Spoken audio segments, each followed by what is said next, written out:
Good morning, नमस्कार, आप सभी का बहुत बहुत स्वागत है। आप देख रहे हैं स्पेशल रिपोर्ट। मैं हूं आपके साथ सोनल। देखिए, खतरनाक हथियारों से किसी भूखे का पेट नहीं भरा जा सकता। हथियारों की हेकड़ी दिखाने वाले चीन को शायद ही ये बात समझ आए। कुदरत की मार से चौपट हो रही खेती ने चीन की टेंशन बढ़ा दी है और समस्या दिनों दिन बढ़ती ही जा रही है। लेकिन इसके लिए चीन क्या कर रहा है, ये जानकर आप भी हैरान रह जाएंगे। चीन जमीन पर बर्बाद हो रही खेती का समाधान अंतरिक्ष में ढूंढ रहा है। जी हाँ, चीन स्पेस में खेती के सपने देख रहा है, लेकिन कैसे, इस रिपोर्ट में आपको दिखाते हैं।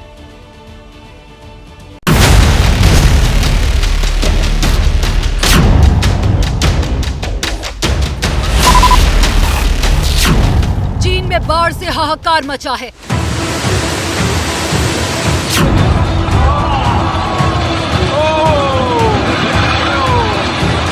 बाढ़ के तांडव के सामने ड्रैगन की सारी ताकत हवा हो चुकी है।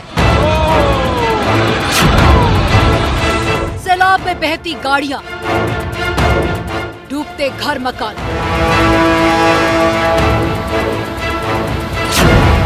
चीन में बाढ़ की विनाश लीला की तस्वीरें बेहद डराने वाली हैं।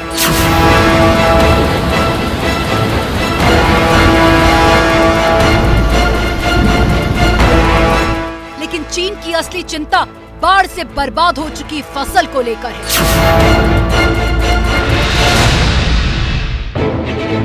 कुदरत की मार से चीन में खेती तबाही के कगार पर है और हालात यही रहे तो चीन में अनाज से लेकर फल सब्जियों की कमी का बड़ा संकट खड़ा हो सकता है।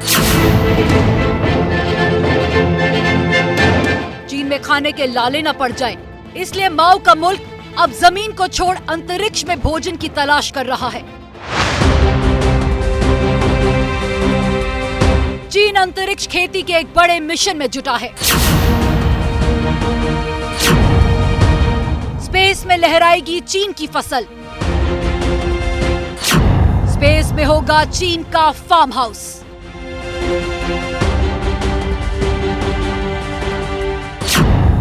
अंतरिक्ष में खेती से पेट भरेगा चीन।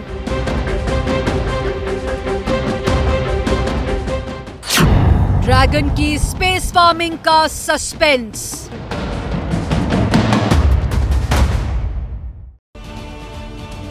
तो देखिए, चीन अंतरिक्ष में खेती के किस प्लान पर काम कर रहा है, चीन का स्पेस फार्मिंग मिशन क्या है, ये समझने से पहले चीन की जमीनी हकीकत को जानना बेहद जरूरी है। और सच्चाई ये है कि इस वक्त चीन में आई भीषण बाढ़ से उनके खेतों का बड़ा हिस्सा सैलाब में समा चुका है, जिससे चीन अनजान है और जिससे चीन ने अनाज का संकट उसमें खड़ा हो सकता है।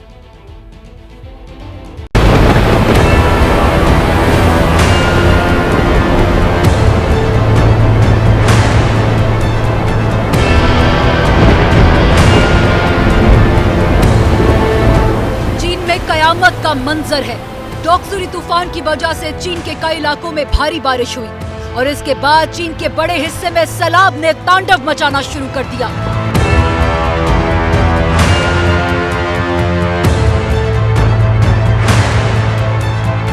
राजधानी बीजिंग की हालत यह है कि वहां गाड़ियां सैलाब में बह रही हैं।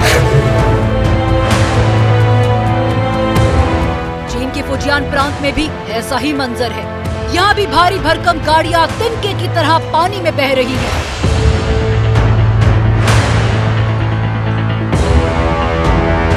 बाढ़ से चीन के कई इलाकों में जनजीवन ठप पड़ चुका है।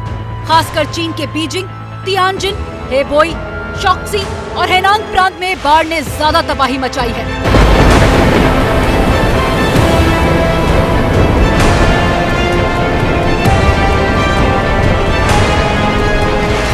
बाढ़ से कर्रा रहा है, लेकिन उसकी नजर अंतरिक्ष पर है। खुलासा ये हुआ है कि चीन अंतरिक्ष में खेती के एक बड़े मिशन में जुटा है। इसके लिए चीन ने इसी साल मई महीने में शेनझोई 16 स्पेसक्राफ्ट को अंतरिक्ष में भेजा। अंतरिक्ष यान में 3 चीनी अंतरिक्ष यात्री भी थे।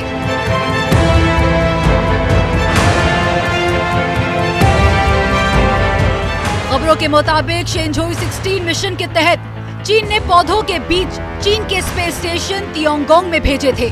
चाइना मैन्ड स्पेस एजेंसी के मुताबिक चीन ने 136 बीज और पौधों की जेनेटिक सामग्री अंतरिक्ष में भेजी थी।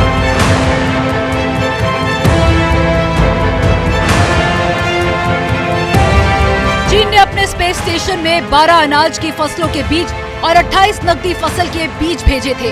इसके अलावा वन पौधों, घास, फूलों और औषधीय पौधों की 76 प्रजातियां भी स्पेस में भेजी गई थी। यही नहीं, खेतों में पाए जाने वाले शैवाल, काई समेत 13 सूक्ष्म जीव भी स्पेस स्टेशन भेजे गए।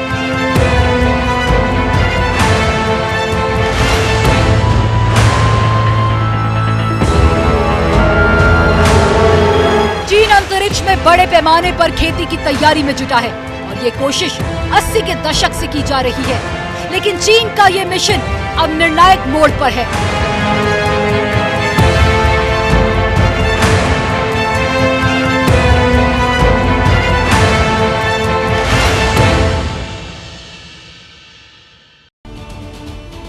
तो अंतरिक्ष में खेती सुनकर शायद आप भी हैरान होंगे। आपके जहन में भी ये सवाल उठ सकता है कि चीन खेती के लिए अंतरिक्ष क्यों पहुंच गया? ये सिर्फ प्रयोग है या फिर चीन इसमें खेती का भविष्य देख रहा है? आइए आपको दिखाते हैं।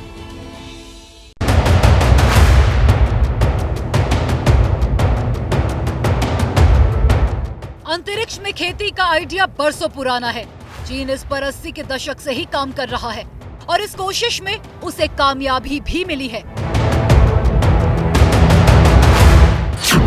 इस तस्वीर को देखिए, ये चीन में पाई जाने वाली लुयुआन 502 किस्म का गेहूं है।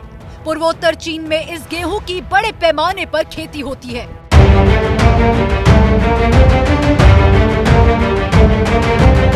ये जानकर आप हैरान रह जाएंगे कि लुयुआन 502 गेहूं को चीन ने सबसे पहले अंतरिक्ष में उगाया था। चीन में पाए जाने वाले इस गेहूं के बीज को धरती की सतह से 200 मील ऊपर अंतरिक्ष में तैयार किया गया था। इस वजह से इस गेहूं के पौधे में कुछ नई खासियत पैदा हो गई। बताया जाता है कि लुयुआन 502 किस्म का गेहूं सूखे की मार झेल सकता है, फसल की कई बीमारियों से लड़ सकता है। कृषि वैज्ञानिक मानते हैं कि बीजों को अंतरिक्ष में भेजने से फसलों की नई किस्म को विकसित करने में मदद मिलती है। ऐसी फसलें बहुत तेजी से विकसित होती हैं, जो बढ़ती आबादी की जरूरत को पूरा कर सकती है। गेहूं पर किए सफल प्रयोग से चीन के मिशन में तेजी आई और इसके बाद मई महीने में चीन ने अनाज, फल, सब्जियों की 100 से ज्यादा बीजों को अंतरिक्ष में भेजा है। ये भी कहना बहुत ही इम्पॉर्टेंट होगा, ज़रूरी होगा कि जो एस्ट्रोनॉट्स स्पेस मिशंस पर जाते हैं उनके लिए साइकोलॉजिकली काफ़ी बहुत सारे वहाँ पे चुनौतियाँ होती हैं। और कहीं ना कहीं अगर आपके पास एक हरा भरा छोटा सा पौधा हो तो ऐसा लगता है कि आप पृथ्वी का एक अंश अपने साथ ले आए हैं। तो उस साइकोलॉजिकल बिहेवियर को समझने के लिए भी एक रीज़न था कि फार्मिंग वहाँ पे शुरू करी गई। और कहीं ना कहीं हर स्पेस एजेंसी का जो मेन एम होता है वो यही होता है कि वहाँ पे अगर फार्मिंग की जाए अलग अलग वेजिटेबल्स की या फ्रूट्स की या फूलों की, तो उससे साइकोलॉजिकल बिहेवियर समझ आ सके। अंतरिक्ष में पौधे कैसे पैदा किए जाते हैं और ये पौधे क्यों खास होते हैं, अब आप ये भी जान लीजिए।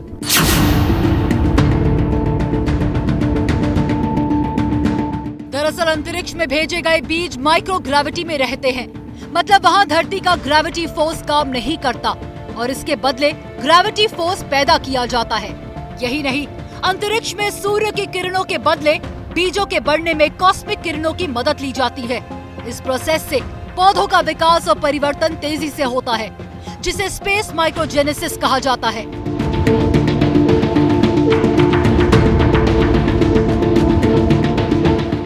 स्पेस में पौधे बदले हुए नए हालात में बढ़ते हैं और रिसर्च में भी ये बात सामने आई है कि इन पौधों को कम पानी की जरूरत पड़ती है।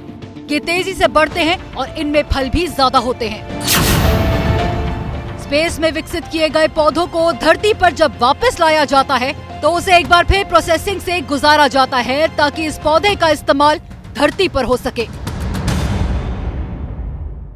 कुछ 1966 के आसपास, आई थिंक 1966 में ही कुछ बीज थे जो नासा ने भेजे थे अलग अलग पेड़ों के, सिकामोर और कुछ और पेड़ थे, और वो बीज भेज के और फिर वापस आ गए थे और उनको प्लांट करा गया था और वो काफ़ी अच्छे फले फूले। तो ये बायोलॉजी पहले समझी गई और धीरे धीरे 1982 में फाइनली जो था वो रशिया का जो स्पेस स्टेशन था, उन्होंने फाइनली एक चेम्बर तैयार करा और उसमें एक फ्लावरिंग बीज लगाया गया, एक फूल देने वाले पौधे का बीज लगाया गया। धरती पर जलवायु परिवर्तन और खेती का दबाव बढ़ता जा रहा है। आने वाले दिनों में बढ़ती आबादी के लिए अनाज का संकट पैदा हो सकता है, इसलिए स्पेस में विकसित फसल को उगाने की जरूरत बढ़ती जा रही है। चीन ने इस जरूरत को समझा और इस ओर बड़ा कदम उठा भी चुका है। स्पेस में विकसित किया गया लुयुआन 502 गेहूं आज चीन के बड़े हिस्से में उगाया जाता है, क्योंकि इसकी पैदावार अच्छी है और फसल वाले कीड़ों से इस गेहूं को कोई फर्क नहीं पड़ता। जैसे कि हमें पता है कि अंतरिक्ष को लेके इंसान काफ़ी उत्सुक रहता है कि क्या वहाँ गतिविधियाँ हैं वहाँ समझने के लिए। इसी तरह से पौधों के बारे में या और माइक्रो ऑर्गेनिजम्स के बारे में समझने की भी एक इच्छा है जो मानव में रही है, और उसके लिए भी एक वो कारण भी रहा है। दूसरा कारण ये भी है कि कहीं ना कहीं जब लंबे स्पेस मिशंस होते हैं तो लंबे स्पेस मिशंस के दौरान आप बहुत सारा मल्टीविटामिन्स कह लीजिए या खाना कह लीजिए नहीं ले जा सकते हैं, और काफ़ी चीज़ें जो आप ले जाते हैं वो उतनी ज़्यादा वाइबल नहीं रहती है इन टर्म्स ऑफ मल्टीविटामिन्स। तो देखिए, मोटे तौर पर ये बात साफ है कि अंतरिक्ष में बीजों से विकसित होने वाले पौधे जब धरती पर लाए जाते हैं तो उनसे जो फसल है वो अच्छी होती है और उन्हें ज्यादा खाद पानी की जरूरत नहीं पड़ती, और इसीलिए चीन ने अब स्पेस फार्मिंग को एक बड़ा मिशन बना लिया है। लेकिन कहानी सिर्फ इतनी ही नहीं है, चीन में खेती एक बड़े संकट से भी जूझ रही है।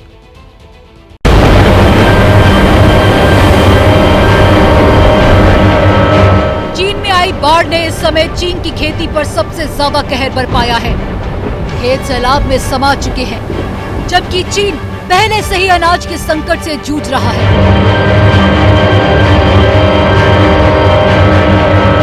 मई के अंत में हुई लगातार बारिश से मध्य चीन में गेहूं की फसल पहले ही चौपट हो गई थी। बताया जाता है कि 10 साल में पहली बार गेहूं की फसल को इतना अधिक नुकसान पहुंचा है।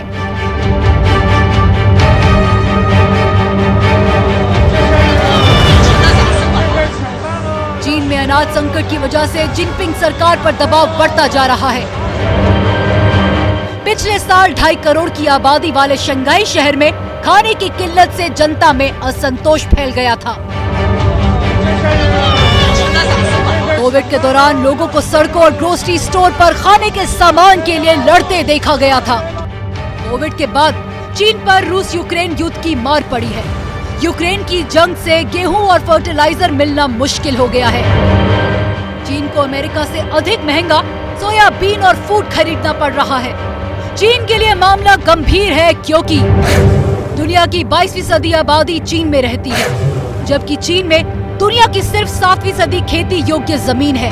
आजादी के बाद चीन की करीब 20% खेती की जमीन इंडस्ट्रियल ग्रोथ और शहरीकरण में खप चुकी है। मौजूदा समय में चीन के पास 10 से 15% खेती योग्य ही जमीन बची है, और चीन के लिए सबसे चिंता की बात यह है कि 2030 के बाद चीन को हर साल 10 करोड़ टन अनाज की जरूरत होगी। मतलब खेती और अनाज के मामले में ड्रैगन का देश चौतरफा चुनौतियों से घिरा है। चीन में आई भीषण बाढ़ ने रही सही कसर भी पूरी कर दी है। सैलाब से चीन के किसानों की कमर टूट चुकी है, और इस हालात के बीच राष्ट्रपति शी जिनपिंग चीन को स्पेस फार्मिंग का सपना दिखा रहे हैं। जबकि अभी ये साफ नहीं है कि अंतरिक्ष में बीजों को विकसित करने का तरीका भविष्य के लिए कितना कारगर साबित होगा।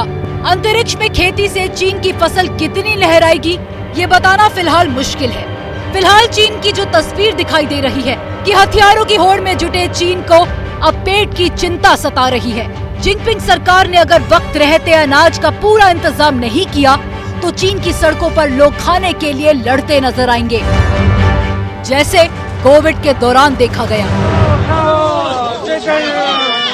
एक बड़ी खबर आपको बता दें, उत्तर प्रदेश के सहारनपुर में मीट शॉप पर काम करने वाले युवक की गोली मारकर हत्या कर दी गई है।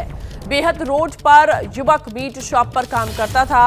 पुलिस ने शव को पोस्टमार्टम के लिए भेज दिया है और मौके पर कई थाने की पुलिस फोर्स मौजूद है। बड़ी खबर आपको बता रहे हैं, उत्तर प्रदेश के सहारनपुर से ये बड़ी खबर है।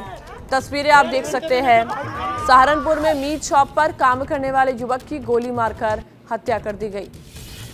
तस्वीरें आपको हम दिखा रहे हैं आपकी टीवी स्क्रीन पर, किस तरह से पुलिस बल वहां पर तैनात है। लगातार ये इन्वेस्टिगेशन की जा रही है कि आखिर इसके पीछे की वजह क्या है, क्यों उस युवक को मारा गया। लेकिन ये बड़ी खबर आपको हम बता रहे हैं कि सहारनपुर में एक मीट शॉप पर काम करने वाले युवक की गोली मारकर हत्या कर दी गई। एम्बुलेंस वहां पर मौजूद है, पुलिस फोर्स वहां पर मौजूद है और लगातार कोशिश की जा रही है कि इस बात का पता लगाया जा सके कि आखिर इसके पीछे की वजह क्या है। तो देखिए, बेहट रोड पर युवक मीट शॉप पर काम करता था और पुलिस ने शव को पोस्टमार्टम के लिए भेज दिया गया है।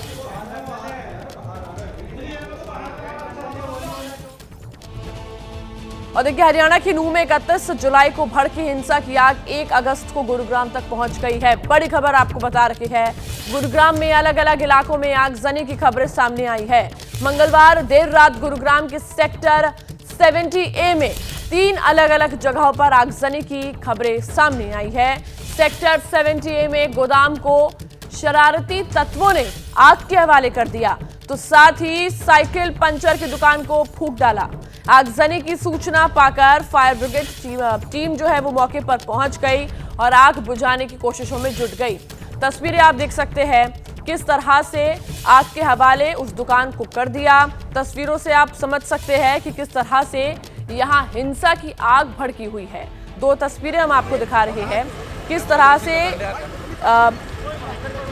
जो फायर ब्रिगेड के कर्मी वहां पर मौजूद है वो आग पर काबू पाने की कोशिश कर रहे हैं और हालांकि प्रशासन की ओर से शरारती तत्वों पर कड़ी नजर रखी जा रही है। हालात पर काबू पाने के लिए पुलिस की तैनाती भी की गई है। तो ये बड़ी खबर आपको हम बता रहे हैं कि गुरुग्राम में भी ये हिंसा देखी गई। तो देखिए, गुरुग्राम में आगजनी की घटनाओं के बाद प्रशासन अलर्ट मोड पर है। संवेदनशील इलाकों में पुलिस ने फ्लैग मार्च निकाला है। पुलिस ने गुरुग्राम के सेक्टर 9 से सेक्टर 10 यानी हीरो होंडा चौक और राजीव चौक तक फ्लैग मार्च निकाला है। साथ ही गुरुग्राम के कई थानों की पीसीआर से पेट्रोलिंग भी की जा रही है। बड़ी खबर आपको बता रही है, गुरुग्राम में आगजनी की जो घटनाएं हैं उसके बाद प्रशासन है वो अलर्ट मोड पर आ गया है और संवेदनशील इलाकों में पुलिस ने फ्लैग मार्च निकाला है। साथ ही पुलिस बल तैनात है और लगातार पीसीआर जो है पेट्रोलिंग कर रही है। तो हरियाणा के गुरुग्राम में आरएएफ की तैनाती, बादशाहपुर इलाके में आरएएफ ने किया फ्लैग मार्च। बड़ी खबर आपको बता रहे हैं, संवेदनशील इलाकों में आरएएफ का फ्लैग मार्च। शांति बनाए रखने के लिए आरएएफ ने मोर्चा संभाला हुआ है।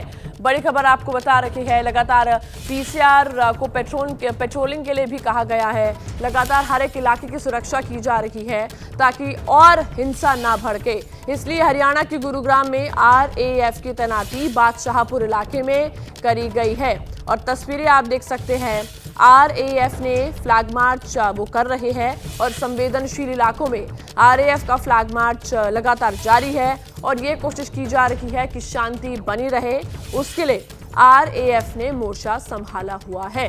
बड़ी खबर आपको बता रही है, इस वक्त हरियाणा के गुरुग्राम में आरएएफ की तैनाती की गई है।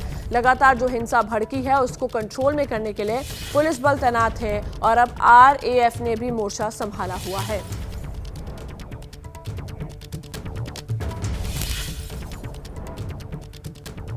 हरियाणा के नूह में 31 जुलाई को भड़की हिंसा की आग 1 अगस्त को गुरुग्राम तक पहुंच गई है। गुरुग्राम में अलग अलग इलाकों में आगजनी की खबरें सामने आई है। आपको बता दें कि मंगलवार देर रात गुरुग्राम के सेक्टर 70A में 3 अलग अलग जगहों पर आगजनी की खबरें आई है। सेक्टर 70A में एक गोदाम को शरारती तत्वों ने आग के हवाले कर दिया, तो साथ ही साइकिल पंचर की दुकान को भी फूंक डाला। आगजनी की सूचना पाकर फायर ब्रिगेड की टीम मौके पर पहुंच गई और आग बुझाने की कोशिशों में जुट गई। तस्वीरें आप देख सकते हैं, 70A की तस्वीरें, जहां पर एक साइकिल की दुकान को फूंक डाला और उसके बाद फायर ब्रिगेड वहां पहुंची और आग पर काबू पाने की कोशिश की गई। देखिए, 2 तस्वीरें आपको दिखा रही है, गुरुग्राम में कई जगह पर आगजनी हुई है और दूसरी तस्वीर जहां पर ढाबे में आग लगा दी गई है। अब देखिए, आग बुझाने की कोशिशों में जुट गई है फायर ब्रिगेड की टीमें। तस्वीरों में आप समझ सकते हैं कि किस तरह से यहाँ हिंसा की आग भड़की हुई है। हालांकि प्रशासन की ओर से शरारती तत्वों पर कड़ी नजर रखी जा रही है। हालात पर काबू पाने के लिए पुलिस की तैनाती भी की गई है। तो देखिए, बड़ा अपडेट आपको बता रहे हैं, गुरुग्राम हरियाणा तक ये हिंसा फैल गई है और अब एक साइकिल की दुकान को भी इन्होंने आग के हवाले कर दिया और लगातार पुलिस बल तैनात है। कोशिश की जा रही है कि सिचुएशन को कंट्रोल में रखा जा सके।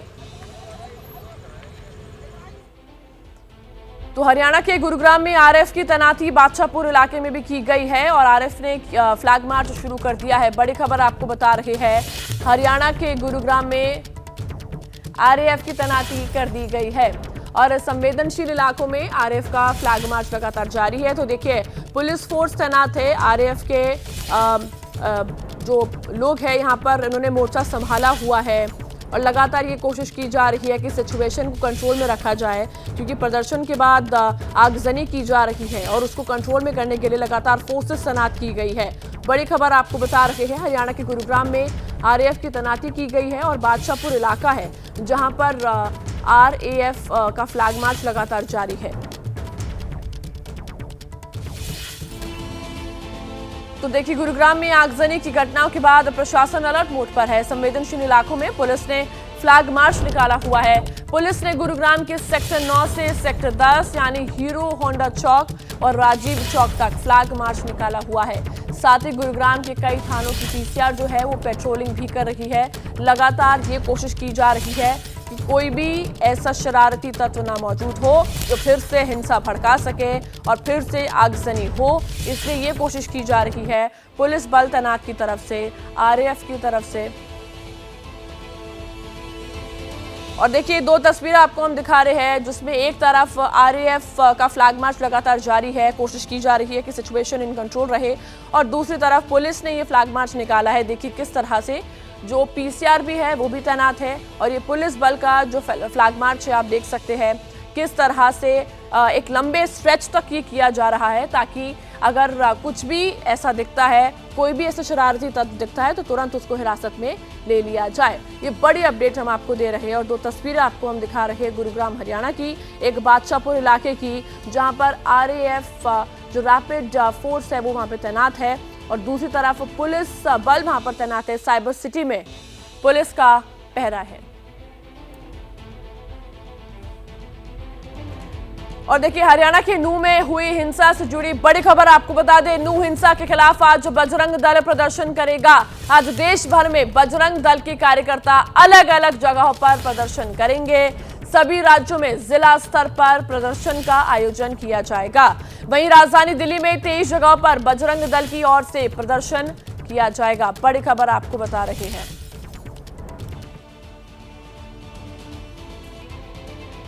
तो देखिए, दंगे होते हैं या करवाए जाते हैं, ये बहस बहुत पुरानी है, लेकिन क्या वाकई कहीं भी दंगे करवाना और भड़काना इतना आसान है? क्या सही में नफरत की खेती कोई और कर रहा है या फिर ये भी वही पौधा है जो अपने आप ही उग रहा है? 36 घंटे से ज्यादा हो चुके हैं। देश के एक राज्य का बड़ा इलाका हिंसा की आग में जल रहा है। 2 होमगार्ड समेत 5 लोगों की मौत हो चुकी है।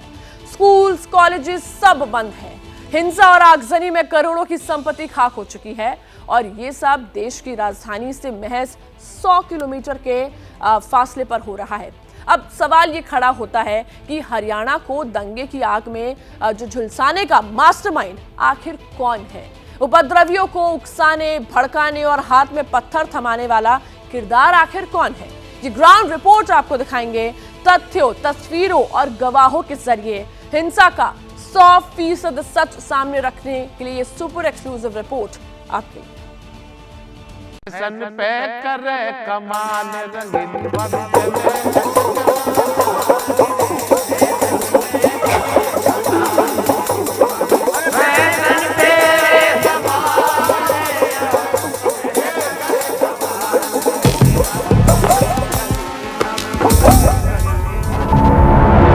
मेवात, देश की राजधानी दिल्ली से महज 100 किलोमीटर के फासले पर वो इलाका जहां गंगा जमुनी तहजीब का रिवाज रहा है, जहां की फिजाओं में लोक संगीत के राग घुलते रहे।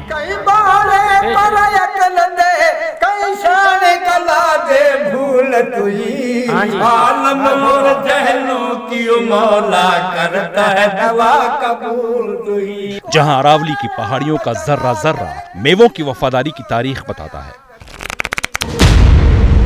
उसी मेवात में नफरत का जहर किसने घोला?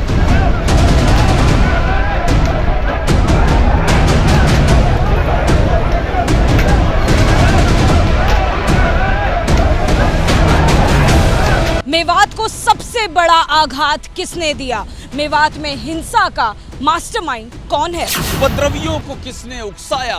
दंगाइयों के हाथ में पत्थर किसने थमाया? हरियाणा को हिला देने वाले दंगे में कितने किरदार हैं? शहर को जलाने वालों में कौन कौन हिस्सेदार हैं? हिंसा का प्लान किसने बनाया?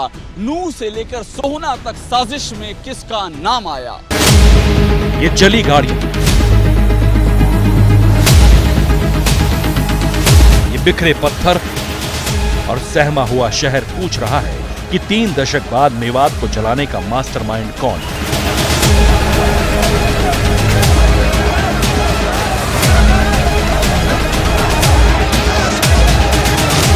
क्योंकि पत्थर यूं ही नहीं चलाए गए।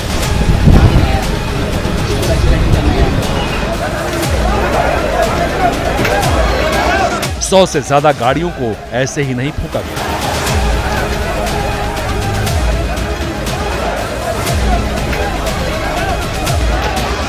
छत्तीस घंटे पहले की तस्वीरें तस्दीक कर रही हैं कि कोई तो है जिसने भीड़ को उकसाया,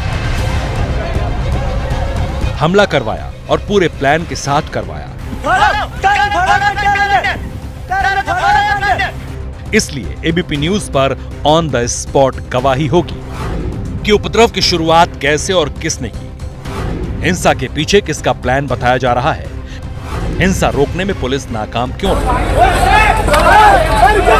हरियाणा को हलकान कर देने वाली हिंसा के शिकार बताएंगे। एबीपी न्यूज के कैमरे पर खुद पुलिस खुलासा करेगी, लेकिन पहले चश्मदीदों की जुबानी खौफ की कहानी सुनिए। ज़्यादा तनाव का माहौल था जी, बहुत डर का माहौल था। करीब 3 साढ़े 3 बजे की ये घटना थी। हम लोग यहाँ पर बैठे थे, अपने घर पे बैठे थे। इतनी भारी तादाद में जब भीड़ आती देखी, हम लोगों ने अपनी दुकानों को अंदर से लॉक करके अपना आप को सेफ करा। हमने इन लोगों को क्या बिगाड़ा था? मेरी गाड़ी को ज़बरदस्ती इन्होंने तहस नहस कर दिया। आप पत्थर देखिए, कितने बड़े बड़े पत्थर मेरी गाड़ी पे इन्होंने मारे हैं। अगर एक पत्थर भी अगर गलती से हम लोग अपनी गाड़ी बचाने के लिए, कुछ अपनी जान बचाने के लिए बाहर आ जाए, हम पे लग जाए, हम नहीं जिंदा बच सकते। पहले पथराव हुआ है, फिर गाड़ियाँ तोड़ी गई है यहाँ, उसके बाद से आग के हवाले कर दिया। यहाँ कुछ तो सबूत रात में मिटा दिए गए, कई गाड़ियाँ उठा ली गई है। ये साजिश है जो हमारे नूह की लड़ाई हो, जो हमारे सोने में आई है जी, कोई ना कोई पॉलिटिक्स है जी, इसमें सरकार अच्छे से कदम उठाए जी। नूह से लेकर सोहना तक हिंसा की आग में कैसे सुलगा, इसका खौफ 36 घंटे बाद भी साफ नजर आ रहा है। हिंसा के दौरान उपद्रवियों ने थाने से लेकर अस्पताल और दुकानों को भी नहीं बख्शा। सैकड़ों गाड़ियों को आग के हवाले कर दिया गया। पुलिस थाने तक को फूंकने की कोशिश की गई।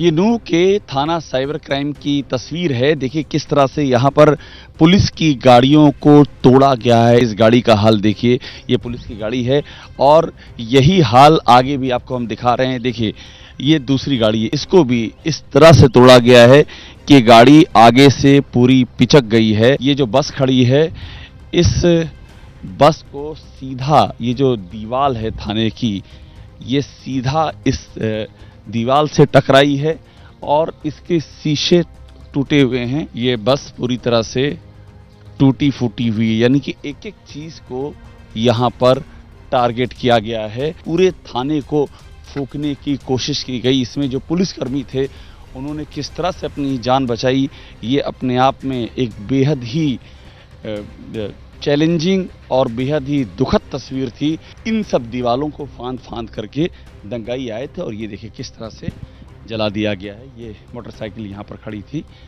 पुलिस थाने तक पहुंची। दंगे की इस आग की शुरुआत नूह से हुई। ब्रजमंडल यात्रा के दौरान 2 गुटों में टकराव हुआ। हंगामा बढ़ा तो पत्थर और गोलियां चलने लगी, जिसमें 2 होमगार्ड समेत 5 लोगों की मौत हो गई। 10 से ज्यादा पुलिसकर्मी घायल हैं।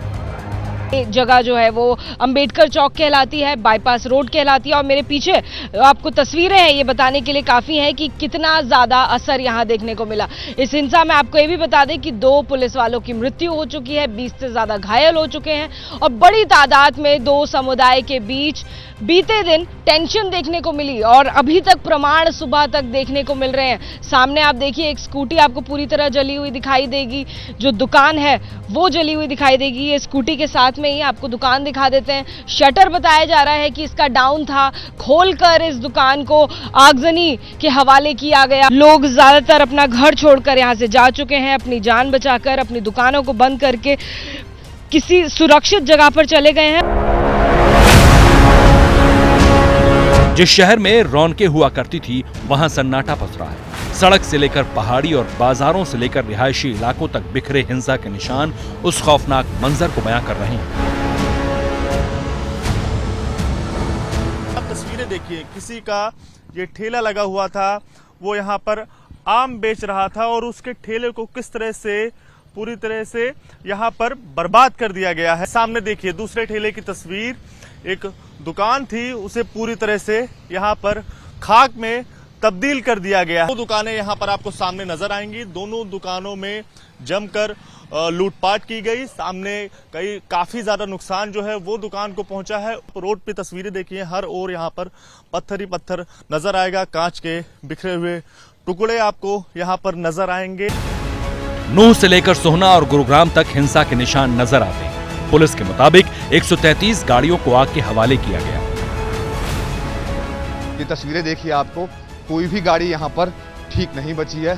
ये देखिए जितनी भी गाड़ियाँ आपको यहाँ पर नजर आएंगी वो सभी गाड़ियों को यहाँ पर उपद्रवियों ने आग के हवाले कर दिया। जमकर यहाँ पर पत्थरबाजी हुई। इसके अलावा काफी लोगों को इस पूरी हिंसा में चोट भी आई है। गाड़ियां ही गाड़ियां चारों तरफ आपको यहाँ पर नजर आएंगी और मंदिर यहाँ से बताया जा रहा है कि कुछ ही दूरी पर। कई घंटे तक मेवात हिंसा की आग में सुलगता रहा। लोग पत्थरों और गोलियों से जान बचाने महफूज ठिकाने तलाशते रहे, लेकिन पुलिस को हिंसा की भनक तब लगी जब शहर जल उठा। क्या ये पुलिस की चूक नहीं थी? पुलिस को ऐसा नहीं लगता है? लंबा यात्रा का स्टेज है, वहाँ जगह जगह पॉइंट्स के हिसाब से लगी हुई थी पुलिस फोर्स, लेकिन कहीं एक पर्टिकुलर जगह इतनी बड़ी मात्रा में हिंसा हो जाएगी उसका पूर्वानुमान लगाना हर किसी के लिए थोड़ा मुश्किल होता है। इंटेलिजेंस की जो एग्जिस्टिंग इनपुट थे उसके आधार पर सफिशिएंट मात्रा में पुलिस फोर्स लगाई गई थी और पुलिस फोर्स ने बहुत सही एक्शन भी लिया है। बहुत सारे पुलिस कर्मचारियों को चोटें भी लगी हैं, फिर भी उन्होंने ग्राउंड नहीं छोड़ा है। हिंसा रोक पाने में नाकामी को लेकर पुलिस की अपनी दलीलें। वैसे फिलहाल हालात काबू में। नूह जिले में पैरामिलिट्री फोर्स की 13 बटालियन तैनात की गई। अर्धसैनिक बलों की 6 कंपनियां और भेजी जाएंगी। इनमें 7 RAF, 2 BSF, 2 CRPF, 2 ITBP की बटालियन शामिल है। 25 से ज्यादा लोगों को पूछताछ के लिए हिरासत में लिया गया है। CCTV की फुटेज के जरिए जांच के बाद 16 FIR दर्ज की गई। हालात देखते हुए सरकार भी अलर्ट हो गई है। मुख्यमंत्री मनोहर लाल खट्टर ने हाई लेवल मीटिंग बुलाई। मीटिंग के बाद CM क्या बोले वो सुनिए। समाज की एक यात्रा जो हर वर्ष निकलती थी उसका आयोजन किया जा रहा था और कुछ लोगों ने एक षड्यंत्र रच करके उस यात्रा पर आक्रमण करना शुरू किया और आक्रमण न केवल यात्रा पर बल्कि पुलिस के ऊपर भी उन लोगों ने किया, जिसके परिणाम स्वरूप यात्रा को भी भंग किया गया और बहुत से स्थानों पर आगजनी की घटनाएं हुई, गाड़ियां जला दी गई। निश्चित रूप से एक बड़े षड्यंत्र का कहीं ना कहीं हिस्सा लगता है। जो लोग इस षड्यंत्र में नूह से बाहर के भी शामिल हुए हैं उनको निश्चित रूप से पहचान करके उनके खिलाफ कार्रवाई की जाएगी। चंडीगढ़ में हुई हाई लेवल मीटिंग में हरियाणा के होम मिनिस्टर अनिल विज भी शामिल थे। हिंसा को लेकर वो भी क्या बोले सुनिए। ये अचानक भड़की हुई हिंसा तो नहीं है, ये तो किसी ने जहर घोला है, किसी ने इंजीनियरिंग की है, किसी ने मास्टरमाइंड किया है। जिस स्तर पे एंट्री पे भी पत्थर रखे हुए हैं, छतों पर भी पत्थर रखे हुए हैं, हथियार भी हैं, गोलियां भी हैं, एकदम तो सामने आते नहीं हैं। हम गहराई के साथ जांच करेंगे, तथ्यों सहित जांच करेंगे और एक एक उस व्यक्ति को जिसने प्रदेश की और देश की शांति को भंग करने का षड्यंत्र किया है, हम उसके खिलाफ कार्रवाई करेंगे।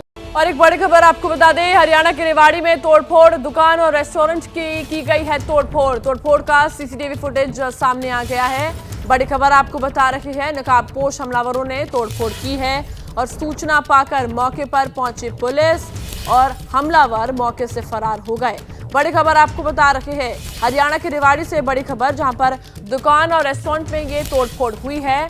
और आपको बता दें, नकाबपोशी या हमलावर तोड़फोड़ उन्होंने की, लेकिन जैसे ही पुलिस पहुंची ये लोग वहां से फरार हो गए।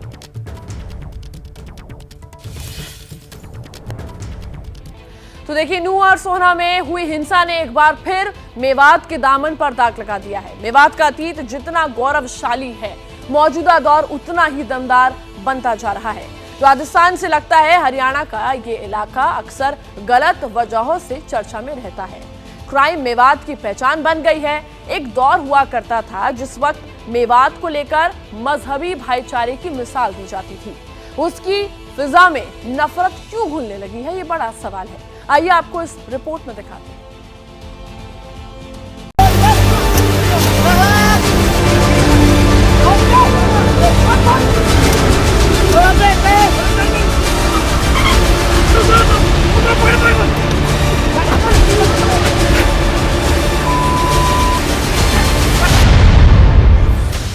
रात के सन्नाटे में हाईवे पर भागम भाग, आगे कैंटर तो पीछा करती कार, एक दूसरे से आगे निकलने की हो।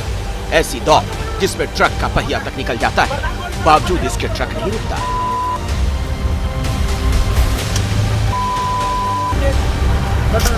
टक्कर ना मारनी यारी गाड़ी दे। कथित गौरक्षकों और गो तस्करों के बीच ये ऐसी भागम भाग है जो अक्सर गुरुग्राम से मेवात तक वक्त वे वक्त होती रहती है।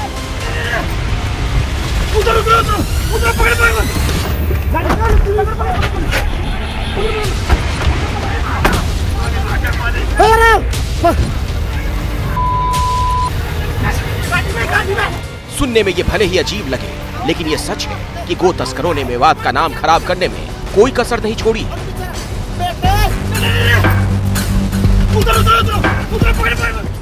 गो तस्करी ही नहीं, अवैध खनन से लेकर पेड़ों की अवैध कटाई में गैंग्स ऑफ मेवात ने इस इलाके को कुख्यात बना दिया है। मेवात हरियाणा के 22 जिलों में से एक है। हरियाणा के दक्षिणी छोर पर है, जिसकी सरहद राजस्थान के भरतपुर से लगती है। दिल्ली से मेवात करीब 100 किलोमीटर के फासले पर है। वहीं साइबर सिटी गुरुग्राम से नूंह का फासला करीब 60 किलोमीटर का है। इतना समझ लीजिए, अगर आप दिल्ली से जयपुर जाते हैं तो मेवात से ही गुजरना होगा। वैसे बताने वाले ये बताते हैं कि मेवात का पूरा इलाका 4 राज्यों तक फैला है, जिसमें 1200 गांव हरियाणा, राजस्थान, यूपी और दिल्ली तक के हैं। मेवात जिले का कुल एरिया 1507 स्क्वायर किलोमीटर है।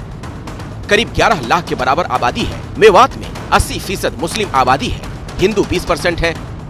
इतिहासकार बताते हैं कि 12वीं से लेकर 17वीं सदी के मुगलों के दबाव में जिन क्षत्रिय और राजपूत समुदाय के लोगों ने धर्म परिवर्तन कर इस्लाम कबूल किया था, वो कभी दिल से मुस्लिम नहीं बन पाए, अपनी रीति रिवाज और संस्कृति नहीं छोड़ पाए। यही वजह है कि आधी सदी पहले तक इस इलाके की कई रस्में एक जैसी होती थी। यही वजह है कि मेवात को गंगा जमनी तहजीब का गढ़ कहा जाता था। लेकिन अब बहुत कुछ बदल चुका है।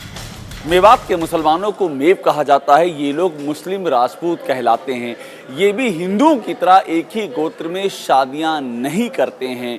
मेवात आपसी भाईचारे के लिए जाना जाता है। सवाल ये कि आखिर फिर यहाँ पर इतनी नफरत कहाँ से आ गई?